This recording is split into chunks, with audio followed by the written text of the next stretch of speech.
Hi everyone, this is Sai Kumar. Welcome back to Shri Sai tutorial. ఈరోజు మనము TET 2 డిఎస్సిలో చాలా ముఖ్యమైనటువంటి మూల్యాంకనమైనటువంటి టాపిక్ పైన లైవ్ టెస్ట్ని కండక్ట్ చేసుకోబోతున్నాం. అదేవిధంగా మన శ్రీ సాయి ట్యుటోరియల్ ద్వారా నిర్వహించేటువంటి ఫ్రీ మరియు క్వాలిటీ లైవ్ టెస్ట్లకు సంబంధించినటువంటి సిలబస్ను ఒకరోజు ముందుగానే తెలుసుకోవాలి అనుకుంటే కనుక ఈ వీడియో క్రింద ఉన్నటువంటి టైటిల్ని క్లిక్ చేయగానే మన గ్రూప్స్ యొక్క లింక్స్ అనేవి వస్తాయి. అందులో జాయిన్ చేసి లైవ్ టెస్ట్లకు సంబంధించినటువంటి సిలబస్ను ఒకరోజు ముందుగానే తెలుసుకోండి. ఇక లేట్ చేయకుండా లైవ్ టెస్ట్లోకి వెళ్ళిపోదాం. ఈరోజు లైవ్ టెస్ట్లో భాగంగా మన మొదటి క్వశ్చన్, సాంకేతికతో కూడినటువంటి చలన రహితమైన ఆధునిక దృశ్య బోధనోపకరణం ఏది? Option 1 cell phone, option 2 slide projector, option 3 over head projector, option 4 computer. ఇక్కడ క్వశ్చన్ని బట్టి 5 నుంచి 10 సెకండ్ల సమయం అనేది మీకు ఉంటుంది. ఆలోపు ఫాస్ట్గా మీ యొక్క సరి అయినటువంటి సమాధానాన్ని కామెంట్ చేస్తూ ఉండండి. అదేవిధంగా వీడియోని చూస్తున్న వాళ్ళంతా కూడా తప్పకుండా వీడియోని లైక్ చేసి లైవ్ చాట్లోకి ఎంటర్ అవ్వండి. ఎందుకంటే మీరు లైక్ చేయడం ద్వారా వీడియో అనేది మిగతా వారికి కూడా సజెస్ట్ అయ్యేటువంటి అవకాశం ఉంటుంది, గమనించాలి.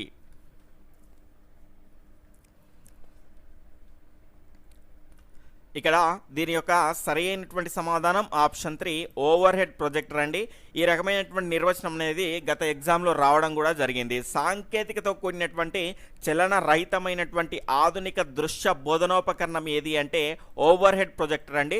అదేవిధంగా మనం నేర్చుకునే తెలుగు మెథడాలజీ కాబట్టి ఈ రకమైనటువంటి సెల్ ఫోన్ కానీ కంప్యూటర్ కానీ వీటన్నింటికి కూడా తెలుగు పేర్లను ఖచ్చితంగా నేర్చుకోవాల్సినటువంటి అవసరం అనేది ఉంది. ఎందుకంటే వాటి నుంచి కూడా మన క్వశ్చన్స్ అనేటివి వచ్చాయి కాబట్టి. ఇక్కడ సెల్ ఫోన్ని మనం ఏమంటామండి? చరవాణి అంటాము. అదేవిధంగా స్మార్ట్ ఫోన్ని కనుక చూసుకుంటే దూరిక అంటాము. అదేవిధంగా కంప్యూటర్ని కనుక చూసుకుంటే సంగణకము అంటాము. అదేవిధంగా డబ్ల్యూడబ్ల్యూడబ్ల్యూని కనుక చూసుకుంటే విశ్వవ్యాప్త వలయము అంటాము. అదేవిధంగా ఇంటర్నెట్ కనుక చూసుకుంటే అంతర్జాలము లేదా అంతర్వలయము అంటాము. అదేవిధంగా వెబ్సైట్ని కనుక చూసుకుంటే వలయ స్థానము అంటాము. అదేవిధంగా బ్రౌజింగ్ని కనుక చూసుకుంటే శోధన అంటాము. అదేవిధంగా మౌస్ని కనుక చూసుకుంటే శోధిని అంటాము. అదేవిధంగా హార్డ్వేర్ని ఏమంటాము అంటే మూర్త సాధనము అంటాము. సాఫ్ట్వేర్ని అమూర్త సాధనము అంటాము. ఈ రకంగా ఉన్నటువంటి అన్ని అంశాలకు తెలుగు పేర్లను నేర్చుకోవాల్సినటువంటి అవసరం అనేది మన తెలుగు మెథడాలజీలో ఉంటుంది.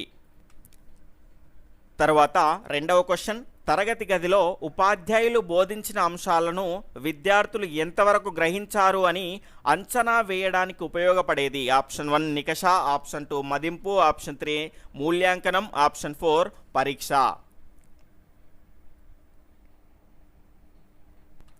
ఇక్కడ దీని యొక్క సరి అయినటువంటి సమాధానం ఆప్షన్ 1 నికష అండి. ఈ నికష్నే ఇంగ్లీష్లో కనుక చూసుకుంటే టెస్ట్ అంటాము. ఈ టెస్ట్ అనేటువంటి ఆంగ్ల పదం అనేది టెస్టమ్ అనేటువంటి లాటిన్ పదం నుంచి ఉద్భవించడం జరిగింది. అదేవిధంగా ఇది స్వల్ప కాలంలో నిర్వహించడానికి అనువైనది ఏంటి అంటే టెస్ట్ అండి.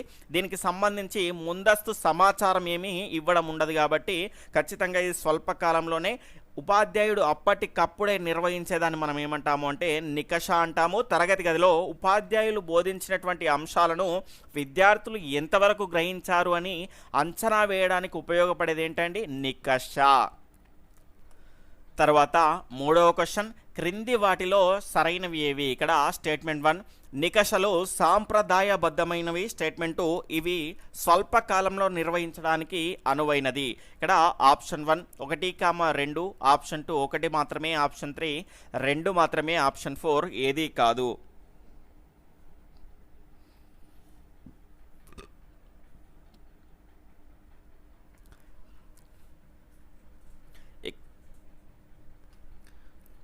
ఇక్కడ దీని యొక్క సరి అయినటువంటి సమాధానం ఆప్షన్ 3 2 మాత్రమే సరైనది, మొదటిది సరి అయినది కాదు. ఇది స్వల్పకాలంలో నిర్వహించడానికి అనువైనది నికష అండి. ఎందుకంటే ఉపాధ్యాయుడు బోధించినటువంటి అంశం పైన అప్పటికప్పుడు నిర్వహించేదాన్నే మనం ఏమంటాము అంటే నికష అంటాము. స్వల్పకాలంలో నిర్వహించడానికి అనువైనదిగా మనం చెప్పుకోవచ్చు. నికషలు సాంప్రదాయబద్ధమైనవి కాదండి. ఇక్కడ సాంప్రదాయబద్ధమైనవి అని ఇవ్వడం జరిగింది. ఎందుకు సాంప్రదాయబద్ధమైనవి కావు అంటే టెస్ట్కు ముందుగానే మనము సమాచారాన్ని ఇవ్వమండి. ఇందులో నుంచి టెస్ట్ అనేది పెడుతున్నాము, దీని నుంచి టెస్ట్ పెడతాము, పలానా టైంకు పెడతాము అని అలాంటి సంప్రదాయాలు ఎలాంటివి ఉండవు కాబట్టి ఇవి సాంప్రదాయబద్ధమైనవి కావు. తర్వాత నాలుగవ క్వశ్చన్, ఆసక్తులు, అభిరుచులు, వైఖరులు, సృజనాత్మకతను పరిశీలన చేయడానికి ఉపయోగపడేది? ఆప్షన్ 1 ప్రామాణిక నికష, ఆప్షన్ 2 అప్రమాణిక నికష, ఆప్షన్ 3 పరీక్ష, ఆప్షన్ 4 పరిగణన.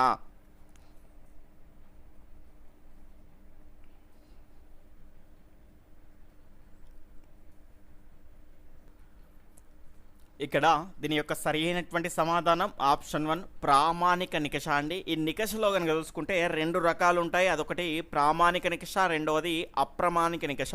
ప్రామాణిక నికష అంటే ఏంటి అంటే ఒక నిర్ణీత క్షేత్రంలో విద్యార్థుల యొక్క ప్రావీణ్యతను మదింపు చేసేదాన్ని ఏమంటారు అంటే ప్రామాణిక నికష అని అంటాము. ఇందులో కనుక చూసుకుంటే ఆసక్తులు, అభిరుచులు, వైఖరులు, సృజనాత్మకతను పరిశీలన చేయడానికి ఉపయోగపడేటివి ఏంటి అంటే ప్రామాణిక నికషలు.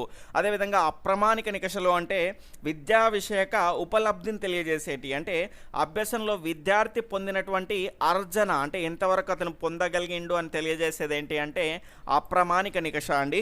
ఇందులో కనుక చూసుకుంటే భాషాపరమైనటువంటి సామర్థ్యాలు వస్తాయి, LSRW. అదేవిధంగా మనకు ఛాత్రోపాధ్యాయుని స్వీయ మూల్యాంకనము, అదేవిధంగా బోధనా మూల్యాంకనము అంటే ఏంటి అంటే అప్రమాణిక నికష అని చెప్పుకోవచ్చు. అంటే ఆ ఛాత్రోపాధ్యాయుడు బోధించిన తర్వాత అతను ఎంతవరకు దాని నుంచి నేర్చుకోగలిగాడు, విద్యార్థులకు ఎంతవరకు అర్థమైంది అని అతను వేసుకునేటువంటి ఒక మూల్యాంకనానికి సంబంధించినటువంటి అంశమే అప్రమాణిక నికష. తర్వాత 5వ క్వశ్చన్, విద్యార్థులకు కొన్ని ప్రమాణాలను నిర్ణయించి అనుకున్న విద్యా ప్రమాణాలు సామర్థ్యాలు నెరవేరాయా లేదా అని తెలిపేది ఆప్షన్ 1 నికష, ఆప్షన్ 2 మదింపు, ఆప్షన్ 3 మూల్యాంకనం, ఆప్షన్ 4 పరీక్ష.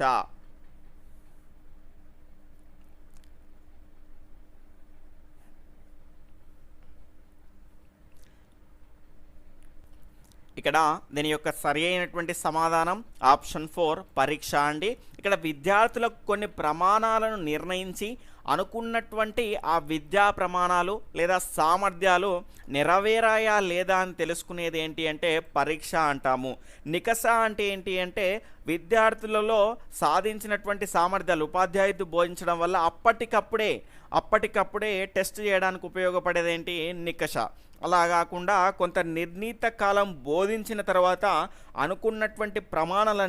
ముందుగా అనుకున్నటువంటి ప్రమాణాలన్నిటివి నెరవేరాయా లేదా అని తెలుసుకునేది ఏంటి అంటే పరీక్ష అండి. ఇంకా క్లియర్గా చెప్పాలి అంటే నికష అంటే లవ్ మ్యారేజ్ అండి, పరీక్ష అంటే అరేంజ్డ్ మ్యారేజ్ అండి. ఇక్కడ లవ్ మ్యారేజ్లో కనుక చూసుకుంటే ఎలాంటి నియమ నిబంధనలు అనేటివి ఉండయండి. అదేవిధంగా మన అరేంజ్ మ్యారేజ్లో కనుక చూసుకుంటే ఖచ్చితంగా సాంప్రదాయబద్ధంగా మనకు చాలా ఈ రకమైనటువంటి ముహూర్తం ఉంటుంది.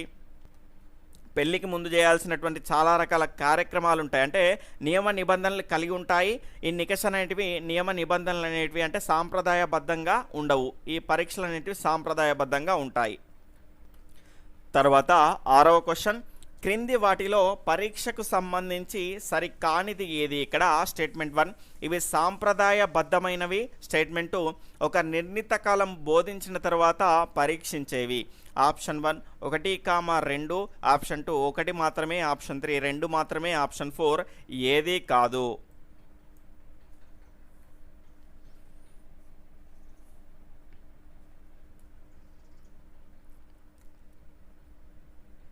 ఇక్కడ దీని యొక్క రైట్ ఆన్సర్ ఆప్షన్ 4 ఏది కాదండి. ఇక్కడ ఇవి సాంప్రదాయకబద్ధమైనవి. నిజంగా ఇంతకుముందే చెప్పుకున్నాము, ఒక ఖచ్చితమైనటువంటి టైం ఉంటుంది, ఈ రకమైనటువంటి సిలబస్ అనేది ఉంటుంది అని పిల్లలకు మనకు ఖచ్చితంగా తెలియజేయడం జరుగుతుంది ఉపాధ్యాయుడు ముందుగానే. కాబట్టి నియమ నిబంధనలు అనేవి ఉంటాయి కాబట్టి ఇవి సాంప్రదాయబద్ధమైనవి. ఉదాహరణగా మనం SA1 SA2 చేసుకోవచ్చు. ఒక నిర్ణీత కాలం బోధించిన తర్వాతనే పరీక్షించేవిగా మనకు ఉంటాయి. కాబట్టి సరి కానిది అన్నాడు, ఇవి రెండు సరైనవే కాబట్టి ఏది కాదు అనేది మన యొక్క సరైనటువంటి సమాధానం. తర్వాత 7వ క్వశ్చన్, పరీక్షల్లో విజయం నిజమైనటువంటి మేధో సంపత్తికి గీటురాయి కాదు అని తెలిపింది. Option 1 Edward carpenter, option 2 Sarvepalli Radhakrishnan, option 3 Mudaliar, option 4 Kothari commission.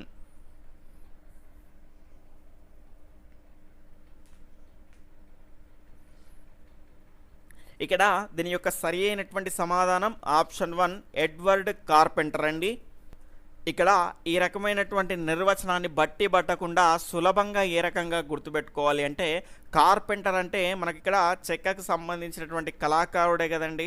అంటే మనకు ఒక చెక్కను తన యొక్క మేధో సంపత్తి ఉపయోగించి మనను అద్భుతంగా దాన్ని తీర్చిదిద్దడం జరుగుతుంది. ఆ చెక్కను తన యొక్క మేధో సంపత్తిని ఉపయోగించి ఆ చెక్కను అద్భుతమైనటువంటి ఒక కళాఖండంగా తీర్చిదిద్దడం జరుగుతుంది. ఎవరు? కార్పెంటర్. కాబట్టి ఈ రకంగా గుర్తుపెట్టుకోండి. తర్వాత 8వ క్వశ్చన్, ఉపాధ్యాయుడు ఆశించినటువంటి లక్ష్యాలు ఉద్దేశాలు విఫలం అయినప్పుడు అందుకు గల కారణాలను విశ్లేషించుకొని నూతన బోధనా పద్ధతులతో విధానాలతో తిరిగి బోధించడాన్ని ఏమంటారు? ఆప్షన్ 1 మూల్యాంకనం, ఆప్షన్ 2 పరిగణనం, ఆప్షన్ 3 నిరంతర సమగ్ర మూల్యాంకనం. ఉపాధ్యాయుడు ఆశించినటువంటి లక్ష్యాలు ఉద్దేశాలు విఫలమైనప్పుడు అంటే అవి సాధించలేనప్పుడు దాని కారణాలను విశ్లేషించుకొని నూతన బోధనా పద్ధతులతో మళ్ళీ బోధించడం అనేది పరిగణనానికి చెందినది. ఇక్కడ చూసుకుంటే ఉపాధ్యాయుడు తరగతి గదిలోకి అడుగు పెట్టే ముందు విద్యార్థులకు ఎలా బోధించాలో నిర్ణయించుకొని సన్నద్ధం కావడాన్ని కూడా మనం ఏమంటాము అంటే పరిగణనము అంటాము. దీని యొక్క రైట్ ఆన్సర్ ఆప్షన్ 2 పరిగణనం. తర్వాత 9వ క్వశ్చన్, మూల్యాంకనానికి సంబంధించి సరైనవి ఏవి? ఇక్కడ స్టేట్మెంట్ 1 పరిగణనం కన్నా విస్తృతమైనది. స్టేట్మెంట్ 2 బోధనా అభ్యసన ప్రక్రియ ద్వారా వచ్చేటువంటి ఫలితాలను అంచనా వేసేది. ఆప్షన్ 1 1, 2 సరైనవి, ఆప్షన్ 2 1 మాత్రమే, ఆప్షన్ 3 2 మాత్రమే, ఆప్షన్ 4 ఏదీ కాదు.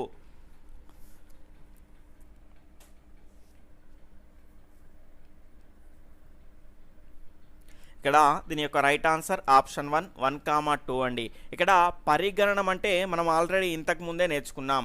అంటే ఆ పరిగణనం కంటే విస్తృతమైనది విశాలమైనది ఏదైనా ఉంది అంటే అది మూల్యాంకనం అండి. ఇలానే డైరెక్ట్గా అడిగేటువంటి అవకాశం అనేది ఉంది.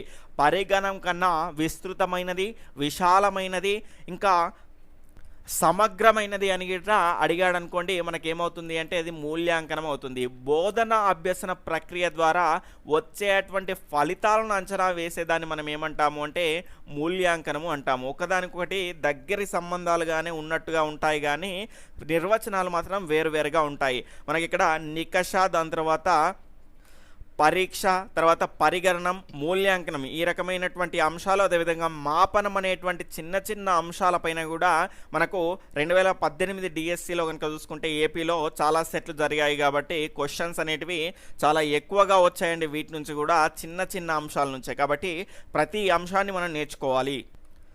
తర్వాత 10వ క్వశ్చన్, మూల్యాంకన సాధనాలు ఎప్పుడు నిర్వహించినను ఎవరు నిర్వహించినను ఒకే విధమైనటువంటి ఫలితాలు రావడం అనేది ఆప్షన్ 1 లక్ష్యాత్మకత, ఆప్షన్ 2 విశ్వసనీయత, ఆప్షన్ 3 ప్రామాణికత, ఆప్షన్ 4 ఔపయోగికత.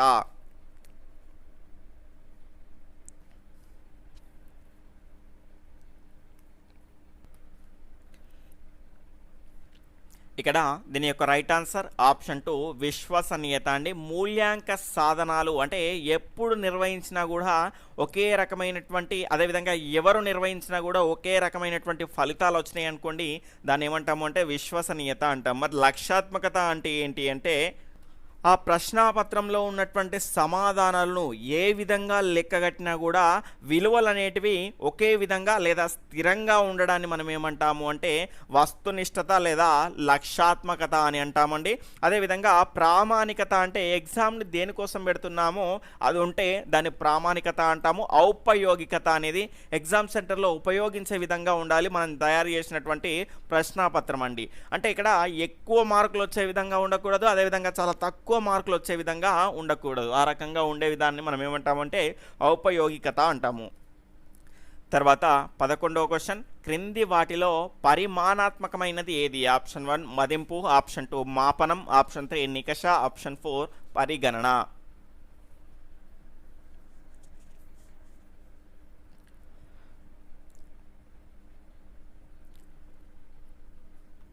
ఇక్కడ దీని ఆన్సర్ వచ్చేసి ఆప్షన్ 2 మాపనం అండి. మాపనం అనేది పరిమాణాత్మకమైనది. ఎగ్జామ్లు నిర్వహించిన తర్వాత అందులో వచ్చినటువంటి మార్కులను మనకు వారి యొక్క ప్రగతి పత్రంలో తెలియజేయడం అనేది, అంటే సంఖ్యారూపంలో వారి యొక్క ప్రగతిని సంఖ్యారూపంలో తెలియజేయడాన్ని మనం ఏమంటాము అంటే మాపనము అంటాము. ఇది పరిమాణాత్మకమైనదిగా మనం చెప్పుకోవచ్చు.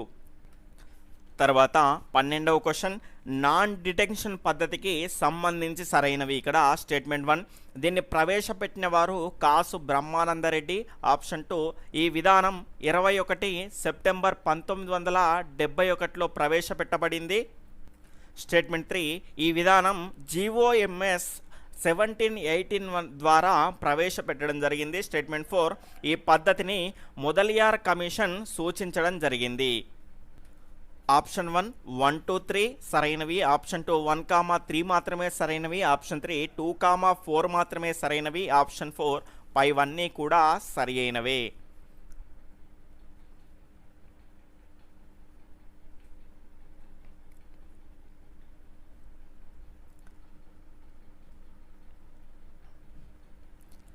ఇక్కడ దీని యొక్క సరి అయినటువంటి సమాధానం ఆప్షన్ 2, 1, 3 అండి. ఇక్కడ 1, 3 అనేటివి సరైనవి. ఈ నాన్ డిటెక్షన్ పద్ధతి అనేది అంటే నిలుపుదల విధానాన్ని ప్రవేశపెట్టిన వారు ఎవరు అంటే మనకు కాసు బ్రహ్మానందన్ రెడ్డి గారండి. 1971లో ఈ రకమైనటువంటి నాన్ డిటెక్షన్ పద్ధతి అనేది ఏర్పాటు చేయడం జరిగింది. ఇందులో కనుక చూసుకుంటే అప్పుడు ముఖ్యమంత్రి గారు ఎవరండి? కాసు బ్రహ్మానంద రెడ్డి గారు. అదేవిధంగా విద్యాశాఖ మంత్రి గారిని కనుక చూసుకుంటే పివి నరసింహారావు గారు. ఈ విధానం అనేది 21 సెప్టెంబర్ 1971లో కాదండి, 21 నవంబర్ 1971లో ప్రవేశపెట్టడం జరిగింది. ఈ విధానం అనేది జీవో వచ్చినటువంటి జీవో నంబర్ కనుక చూసుకుంటే 1718. ఇక్కడ ఇటు సైడ్ నుంచి 17, ఇటువైపు నుంచి 18, ఈ రకంగా గుర్తుపెట్టుకోండి. దీని ద్వారా ప్రవేశపెట్టడం జరిగింది. ఈ పద్ధతిని మొదలియార్ కమిషన్ అనేది సూచించలేదండి. దీన్ని సూచించినటువంటి కమిషన్ ఏంటి అంటే కొఠారి కమిషన్. తర్వాత 13వ క్వశ్చన్, ఉపాధ్యాయుడు ఒక పాఠం పూర్తి కాగానే లక్ష్యాలు ఎంతవరకు నెరవేరినది లేనిది తెలుసుకోవడానికి చేపట్టేటువంటి మూల్యాంకనం. ఆప్షన్ 1 సమగ్ర మూల్యాంకనం. ఆప్షన్ 2 నిర్మాణాత్మక మూల్యాంకనం. ఆప్షన్ 3 నిరంతర సమగ్ర మూల్యాంకనం. ఆప్షన్ 4 క్రమానుగత మూల్యాంకనం.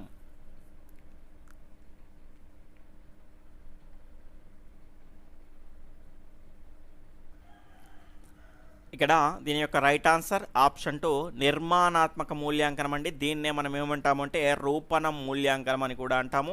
ఉపాధ్యాయుడు ఒక పాఠం పూర్తి కాగానే తను ఎంచుకున్నటువంటి లక్ష్యాలు పూర్తయ్యాయా లేదా అని తెలుసుకునేటువంటి మూల్యాంకనం ఏది అంటే నిర్మాణాత్మక మూల్యాంకనము. దీన్ని ఇంగ్లీష్లో ఫార్మేటివ్ ఎవాల్యూషన్ అంటాము. అదేవిధంగా బోధన చేసేటువంటి సందర్భంలో జరిగేటువంటి మూల్యాంకనం ఏది అన్నా కూడా నిర్మాణాత్మక మూల్యాంకనమే అవుతుంది. తర్వాత 14వ క్వశ్చన్, బోధనకు ఆత్మ వంటిది ఏది? ఆప్షన్ 1 విద్యార్థి. ఆప్షన్ 2 ఉపాధ్యాయుడు. ఆప్షన్ 3 లక్ష్యము. ఆప్షన్ 4 పాఠశాల.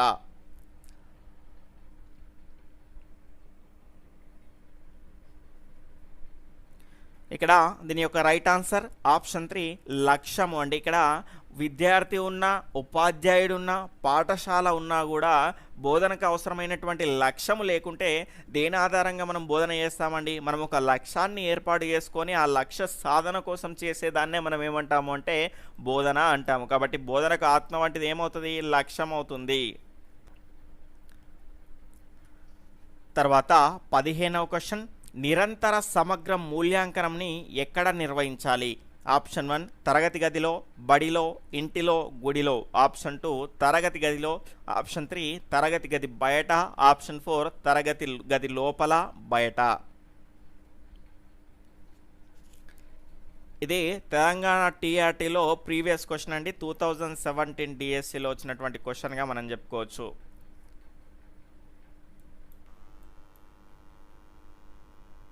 ఇక్కడ దీని యొక్క రైట్ ఆన్సర్ ఆప్షన్ 4 తరగతి గది లోపల బయట అండి. ఇక్కడ దీని యొక్క సరి అయినటువంటి సమాధానం ఇది తరగతి గది లోపల బయట అవుతుంది. మరి స్టార్టింగ్ ఎందుకు కాదు? ఇవన్నీ ఉన్నాయి కదా, తరగతి గదిలో, బడిలో, ఇంటిలో, గుడిలో, అంటే మిగతా చోట్లలో ఉండదా? అట్లా కాకుండా తరగతి గది లోపల బయట అనేది ఒక సరైనటువంటి నిర్వచనంగా మనం నిరంతర సమగ్ర మూల్యాంకనానికి చెప్పుకోవచ్చు. నిరంతర అంటే ఏంటి అంటే మూల్యాంకనాన్ని ఏదో ఒక సమయంలోనే కాక బోధనాభ్యసన ప్రక్రియలో భాగంగా నిరంతరము కొనసాగించడాన్ని మనం ఏమంటాము అంటే నిరంతరము అంటారు. సమగ్ర అంటే అన్ని అంశాలు వస్తాయండి. అందులో ఆధ్యాత్మిక, శారీరక, మానసిక ఈ రకమైనటువంటి అన్నింటిలో. తర్వాత మూల్యాంకనం అంటే ఆ రకమైనటువంటి అంశాలని మాపనం చేయడాన్ని మూల్యాంకనం అంటారు. దాన్నే నిరంతర సమగ్ర మూల్యాంకనం అంటాము. తర్వాత 16వ క్వశ్చన్, నిరంతర సమగ్ర మూల్యాంకనం యొక్క ప్రయోజనాల్లో సరైనవి. ఇక్కడ స్టేట్మెంట్ 1 ఒత్తిడిని దూరం చేయడం, ఆప్షన్ 2 వినోదం నమ్యత, ఆప్షన్ 3 విద్యార్థి కేంద్రీకృత విద్య, ఆప్షన్ 4 బట్టి పట్టే పద్ధతులకు స్వస్తి. ఇక్కడ ఆప్షన్ 1 1, 3, 4 మాత్రమే సరైనవి, ఆప్షన్ 2 2, 3, 4 మాత్రమే సరైనవి, ఆప్షన్ 3 1, 2, 3 మాత్రమే సరైనవి, ఆప్షన్ 4 పైవన్నీ కూడా సరైనవే.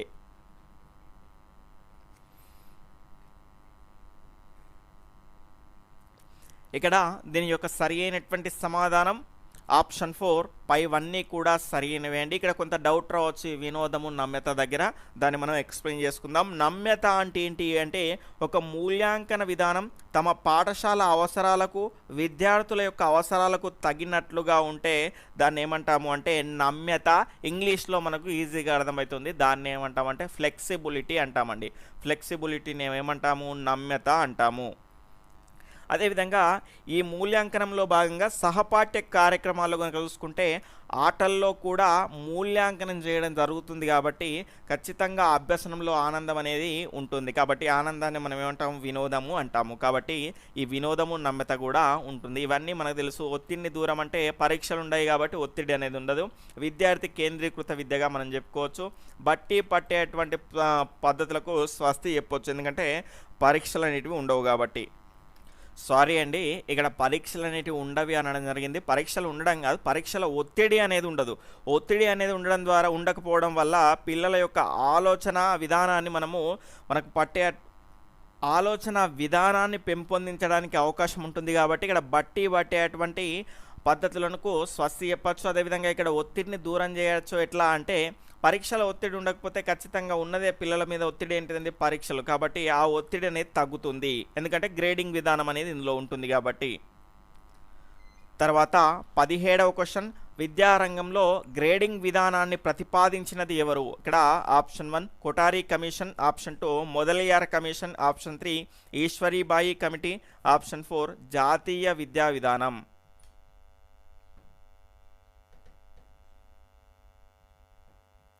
ఇక్కడ దీని యొక్క సరి అయినటువంటి సమాధానం ఆప్షన్ 4 జాతీయ విద్యా విధానం 1986 విద్యారంగంలో గ్రేడింగ్ విధానాన్ని ప్రతిపాదించడం జరిగింది.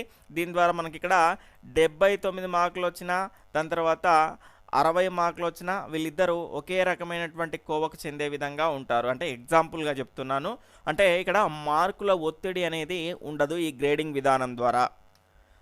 తర్వాత 18వ క్వశ్చన్, ప్రశ్నాపత్రం తయారీలో అవగాహన లక్ష్యానికి ఎంత శాతం మార్కుల భారత్వాన్ని పాటించాలి? Option 1 40%, option 2 32%, option 3 28%, option 4 100%.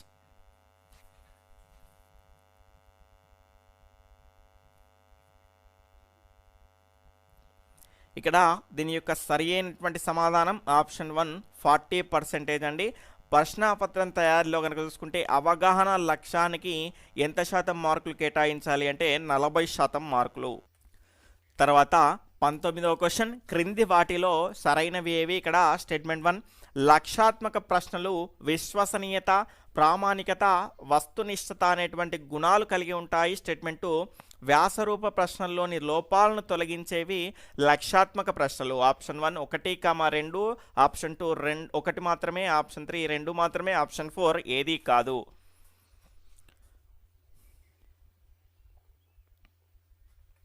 ఇక్కడ దీని యొక్క రైట్ ఆన్సర్ ఆప్షన్ 1 1, 2 కూడా సరైనవి అండి. లక్ష్యాత్మక ప్రశ్నలు కనుక చూసుకుంటే మనకు బహుళైచ్ఛిక ప్రశ్నలు, ఖాళీలు పూరించేవి, వర్గీకరణ ప్రశ్నలు, అదేవిధంగా జతపరిచే ప్రశ్నలు, విరామ చిహ్నాల గుర్తింపుకు సంబంధించినటువంటి ప్రశ్నలు, అదేవిధంగా తప్పు ఒప్పుల్ని గుర్తించేటువంటి ప్రశ్నలు అనేటివి లక్ష్యాత్మక ప్రశ్నల కిందికి వస్తాయి. ఇక్కడ వ్యాసరూప ప్రశ్నల్లో కనుక చూసుకుంటే ధారణకు ఎక్కువ ప్రియారిటీ అనేది ఇవ్వడం జరుగుతుంది. ఇక్కడ చూసుకుంటే జ్ఞానానికి పరిపూర్ణమైనటువంటి ఒక విషయ జ్ఞానానికి ఇక్కడ ప్రియారిటీ అనేది లక్ష్యాత్మక ప్రశ్నల్లో ఇవ్వడం జరుగుతుంది. తర్వాత ఈరోజు ప్రశ్న యొక్క సమాధానాన్ని ఖచ్చితంగా మీరు కామెంట్ సెక్షన్లోనే తెలియజేయాలండి. వీలైనంత వరకు మీ యొక్క కొంత సమయాన్ని కేటాయించి 20 క్వశ్చన్ పెట్టేసి అది రూపణ మూల్యాంకనమా సంకలన మూల్యాంకనమా అని తెలియజేయండి. టెస్ట్ పైన అభిప్రాయాన్ని కూడా తెలియజేయండి. ఇక్కడ పిల్లల యొక్క ప్రాజెక్టు పనులు ఈ రకమైనటువంటి మూల్యాంకనంలోకి వస్తాయి. ఆప్షన్ 1 రూపణ మూల్యాంకనం, ఆప్షన్ 2 సంకలన మూల్యాంకనం, ఆప్షన్ 3 సంచిత మూల్యాంకనం, ఆప్షన్ 4 సామర్థ్యాధార మూల్యాంకనం. దీని యొక్క సరైనటువంటి సమాధానాన్ని టెస్ట్ పైన మీ యొక్క అభిప్రాయాన్ని కూడా ఖచ్చితంగా మీ యొక్క కామెంట్ సెక్షన్లో, క్రింద కామెంట్ సెక్షన్ అనేది ఉంటుంది, అందులో తెలియజేయగలరు. ఇంతటితో మనకు తెలుగు మెథడాలజీ దాదాపుగా కవర్ చేసుకోవడం జరిగింది.